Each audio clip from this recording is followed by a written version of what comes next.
So right now, there's a pandemic, there's the Hmm. coronavirus, Yep.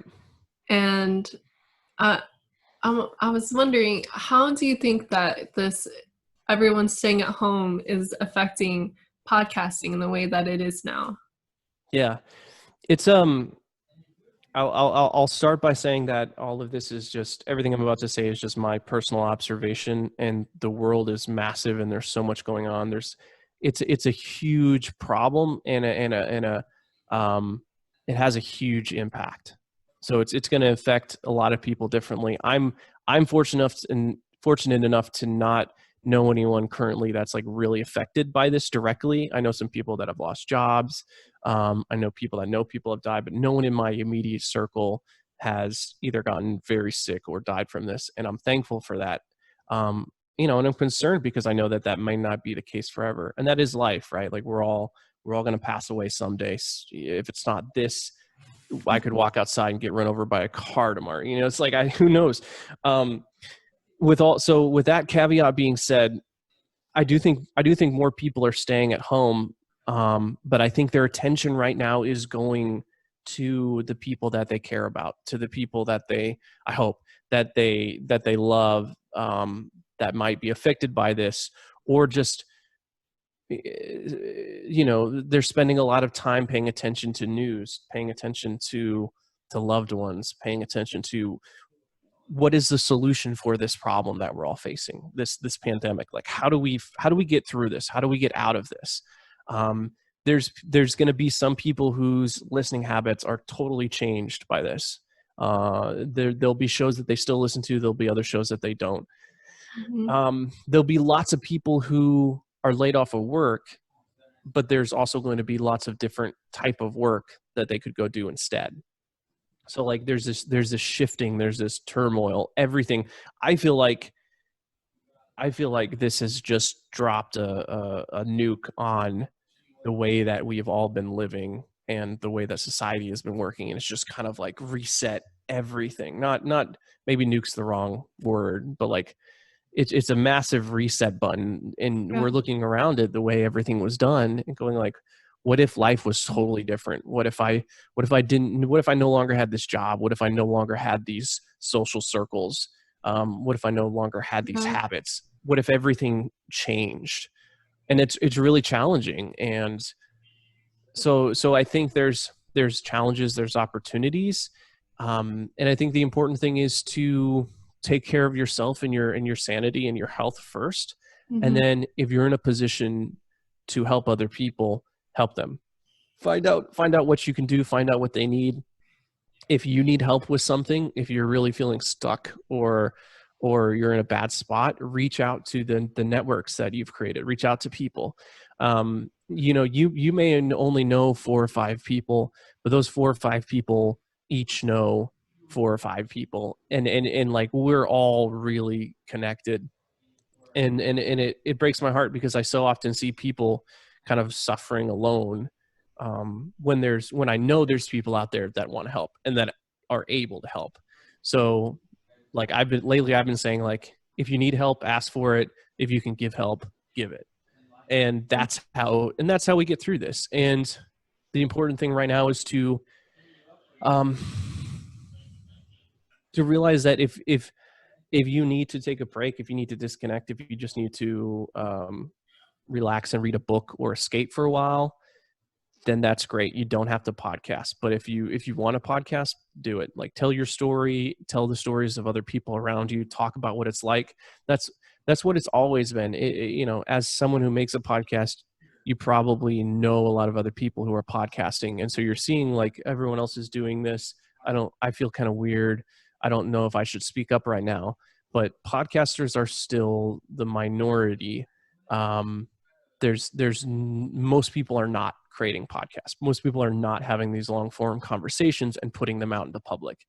And these conversations are hugely important and valuable for people who are going through a hard time. Like, I went through nothing like what it is now, but I went through the economic crisis of 2008, 2009, had some rough times where like I had to, I got laid off of work for a few weeks, and I had to scramble to find money to make rent and pay and get food. And during that time, I was listening to a lot of podcasts, and it was comforting because it was like there were these people having these conversations that were interesting and fascinating, and kind of like help pull me out of like this obsession, this focus with these problems that I had, and also reminded me that I wasn't, there were other awesome people out there, and it gave me companionship in a time where I was, maybe a little bit more worried and isolated than some other folks. So even if you feel like these conversations are not that important, or who really cares, trust me, people care. It matters. It can still Yeah. be helpful. Mhm. And and I think it's still important to tell stories as much as you can. Yeah, I agree that it's very important to be self-aware. And if you're not able to create content right now, then, it's always okay to take a break and put your self-care first. But with that being said, there's always people watching, especially that now a lot of people are staying home. There's going to be a lot more people online, and it's a great way right now to make a good impact. Of course, it's not necessarily easy to create when you don't feel great, but there's Hmm. always ways around it, and I think it's finding about what works for you. Mhm. Yep. Yeah, like And if I could add on to yeah, that, totally. it feels like the biggest thing at the moment. It feels like this massive thing, and it is. But the important thing to remember is that what you can do right now is talk about right now, and that's like the core of the human experience, to experience things and Mhm. to share them with other people and to talk about it. And it's like, in my opinion, it's absolutely a worthwhile investment of time. Yeah, yeah, totally. Another thing I wanted to add to that was, uh, uh, it's very important to stay in the present moment, and it's also very important to keep a mindset of moving forward. If something is affecting you in a way that is challenging, maybe someone lost their job. Like, I haven't really, like, I've been babysitting and tutoring children for some time now, and with the coronavirus I haven't been able to do that. So instead of sulking in that situation, I'm going out there in ways of being proactive, seeing what I can do, and rather than focusing on what I can't. Yeah. No, I think that's hugely important.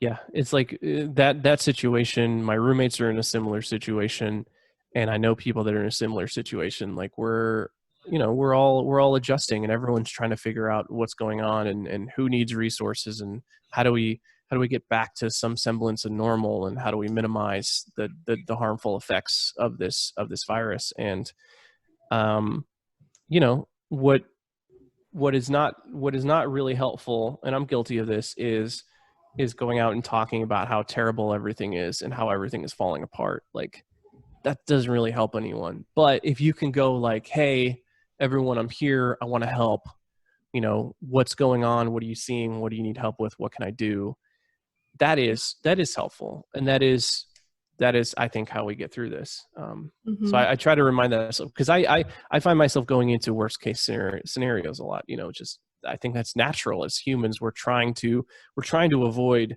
um, death and destruction, right? Like, we're trying to stay alive and healthy and happy, and pass our genes on, and all that stuff.